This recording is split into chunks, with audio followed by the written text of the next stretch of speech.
Hey everyone, you're listening to Ebony B. I am sat backstage very exclusively with this very lovely gentleman called Linde. He is the guitarist from Him. You guys have known him a little bit better from that, but is more better known as Daniel Lioneye. We're actually set at his exclusive pre-listening party for his new album, just called very simply Volume 2.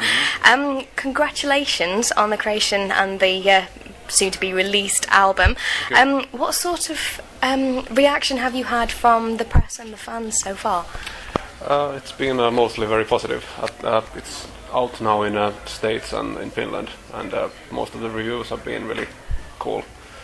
And some of the Him fans are like, think that I've lost my mind or something. They're like, what the fuck is this? Like, is it you screaming here and blah blah blah? But some of them love it, so it's been kind of a mixed conception.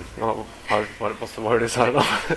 Is it completely different then from your past work? It is really different, and a lot of people freak out because of that. But I've always been listening to heavy bands like Immortal and Dimmu Borgir and Impaled Nazarene, so it's kind of a natural thing for me. Goodness, people losing your mind, that's very nice of them, isn't it? Are you taking that as a compliment though? Yeah, of course. That's kind of the... Is that the type of reaction that you wanted? Yeah, well, I knew that it's going to be like that because we didn't put any songs anywhere, just put the album out like this, and it's kind of straight to your face, so it's shocking for some. Is this how you intend on carrying on then, or are you going to surprise us again at the next corner? Well, I don't know, I haven't thought that far yet. I mean, we've been trying to get like some live shows together. That's the main thing now, yeah. No problem. Well, you've had many themes on the new album. Why have you taken the album in a different direction from the first? I don't know. It's been like a dream for me for a long time to make a really heavy album with no compromise whatsoever. And I've also been anxiously waiting to work with Bolton, the drummer. He's a very good friend of mine and an excellent metal drummer. So I don't know. It's kind of a natural way. If it's the type of music that you're listening to, then it's going to influence you anyway, isn't it? You're going to be going in that sort of direction. Which black metal bands have actually had an influence on the album? Which ones, I mean, you've already just mentioned a couple, but which ones would you say have been very heavily influencing you? Well, I don't know about black metal, but Strapping Young Lad is a band that has been influencing me quite a lot lately. And Impaled Nazarene always has been like an important band for me. I'm not like a huge metalhead either. I listen to all types of music, and I take influence from everywhere. But those are a few these extreme metal bands that I love. No problem. So you had fans from the likes of Steve Vai, you like John Lee Hooker, Tony Iommi, Philip McLean, everybody from Jimi Hendrix, Iggy Pop and Elvis Presley. Have they had any influences on this album at all? Of course, everything has. It's I think that's the way you create new music. New music. I don't think any music is new anymore, but you pick up influences from everywhere and kind of create your own style that way. No, that moves nicely on to my next question now. You wanted the new album to be a representation of everyday life. What is your outlook of everyday life, and who would you feel that the album would actually relate to in certain situations? It's like it's about problematics of human life in general. I've had a pretty difficult 5 years or so in my own personal life without going into detail, but it has made me pretty angry inside. That's what this album is, like a release of anger. So is this anger your negativity coming out, or are you hoping for some positive reactions towards this? Are you hoping to change things? It's definitely not a negative album in any way. It's turning all negative into positive. Anger is it has a lot of energy in it, and you can either go wrong with it or use it as some sort of a therapeutical way. Is it a warning or a learning curve for your fans, do you think? Say that again? Do you think it's something that you're trying to warn your fans of, so they've got a knowledge of a certain situation that you want them to avoid, maybe? Well, that too, of course. Yeah.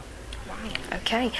When playing live, I know you've got a slight issue in regards to playing guitars and bass. Have you actually got somebody else in to give you a hand when you're doing the live shows? Yes. The live lineup will be Bolton on drums and Burton from him on keyboards and Mijet from him on bass, and then myself on guitar and vocals, and maybe we'll have an additional guitar player as well. We don't know yet, but we haven't found a suitable guy yet, but let's see, or a girl either. So. No, that's good that you're not ruling out the sexes. Of course not. It's very much appreciated. You've also had another listening party in New York. Oh, yeah. You had that at the beginning of May. How did that go down? It went really well. Yeah, surprisingly, a lot of people came in, and some press people as well. I tweeted it once, not the same week, but it was also like this club next to a place where him had a show like the same night, so people found the place easily, and but it went really well. Wow. So what are your main reasons for having listening parties rather than just having an album release gig? I don't know, we haven't really had time to practice yet. We have to start after him touring is over. Like, I think August will be the Sonisphere in Finland will be the last show, and then after that we're gonna start working on this one properly. No, that's good. So you've sort of got a cut-off point, and then you guys are going to be starting. Yeah. No, that's nice to hear.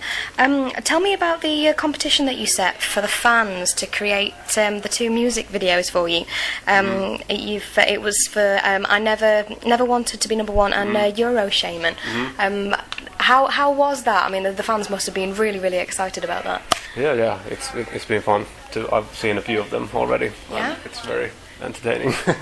When can we see results of that? I think it's over the 23rd of this month. Okay. So, and it was actually Burton's idea, and I loved it immediately. And it was supposed to be only for Americans, but now it's open for everybody. So it's really cool. You're going to get some interesting views on that at the very least, especially out of Europe. Yes, I've already had some. Yeah. And also, interesting ones. Can you give us a bit of an insight? What sort of interesting ideas have you had so far? Well, somebody had made like clay figures of the band, and they were moving to the music, and some lady was cutting herself and her wrists and shit like that. It's pretty freaky. Goodness. The whole clay thing, it brings me back to Panic Cell's recent cover of Seal's single Crazy, and they were Lego. The little Lego guys, and they were doing it all with that as well. Goodness me. No, you've definitely got a slight, shall we say, eclectic collection of fans wanting their ideas. Goodness me. And also, how on earth... You can afford to do this, of course you can, but why on earth were you giving away your Gibson SG as a prize? That is a pretty amazing prize. Yeah, it is. But we thought that, we need to have a good prize, otherwise nobody will attend. So. Oh, rubbish, they love you guys anyway. They don't need to give away your guitar. Yeah, but that is really nice of you. Yeah, it's a good prize. That's something that, I myself as a guitar player would want to win somebody's guitar who I admire, so, I'd never play it though if I won it. It'd go straight on the wall without a doubt. You guys are signed with the End Records. What have you got coming up with them, and what's your relationship with them like? Well, Andreas Katsambas from the End Records, he was the one who picked up the CD and loved it immediately, and I've only heard good things about him, and so I was really interested myself to work with him, and he's really enthusiastic, and he's done a good job with many bands, so yeah, that's what it is. No, that's cool. Where were you when you actually found out about the death of Ronnie James Dio? I was home. How did it hit you? It really hit me. I mean, I knew that he was not in a good shape and so on, and then I was in the internet, and there was a hoax before that he's dead, and then Wendy said that no, he's not dead, but he's not doing good either, and then after an hour, okay, now he's dead, it's a terrible loss, obviously. I mean, a year ago, Heaven and Hell played the Finnish Ice Hall, and I was there, and everything was fine. And then the year after, he's gone. So yeah, I saw them at crazy. Sonosphere last year as well. That was the only time that I've ever seen them, and I do feel quite privileged at the fact that I have had a chance to see him. So that's a massive tragedy, but the amount of people that are doing tributes towards him, I mean, Download this weekend, they've just got everything. Yeah, I think we're playing the Ronnie James Dio stage and stuff like that, so that is pretty awesome. A bit of a lighter note now. Your Twitter update on Friday. You said you just got to the Rockin' Park, and you'd lost your luggage, and you don't have any stage clothes. Did you actually get your luggage back? Well, this was it Monday or Tuesday we flew here, and then they called me from the airport. Okay, we have your bag now. I was like, fuck, I'm going away for a week, so it doesn't help me much, but it was pretty nasty the whole weekend. I had one t-shirt and one pair of trousers, and I bought some socks and underwear, but Bless. it's ridiculous. Goodness me, sorry to remind you and rate you up about that. And what is this about you purchasing a chainsaw? Oh yeah. Yeah, I live in the countryside, and there's a lot of like gardening to do. There's this big piles of wood, and chainsaw is the only way. And I've never done it before. I did it like a week ago for 3 hours in a row, and every muscle in my body was hurting afterwards for a week or so. But it's kind of a masculine thing to do, I suppose. It's a good release as well. Yeah. Do it. You can sit there and play the drums and play your guitar and things, but there's nothing like destroying something to make you feel like a man. Yeah. Actually, I was pretty scared at first, but then You get used to it. It's like riding a motorcycle, I suppose, isn't exactly, it? Last but not least, then, will you actually be touring with this new album? Yes, definitely. We've had a few offers already to tour in the States and in Europe as well. So I don't want to talk about it too much yet because nothing is certain, but we're really working on that. Good. And are you going to be touring in the UK as well? Yes, of course. Brilliant. Well, strongly looking forward to that. Well, me too. I know it's heading to about 10 to 8ish. I know you're going to be due to go out soon and go and meet your public. Thank you very much for inviting me here this evening. No, thank you. Very much appreciated. And good luck with tonight, and good luck with the album and everything else that goes with it. Yeah, thank you. All the best. No problem. And I'll probably see you on Saturday at some point at Download. Sure. Okay, take care. Thank you very much, Linde. Thank you. Take care. Bye-bye.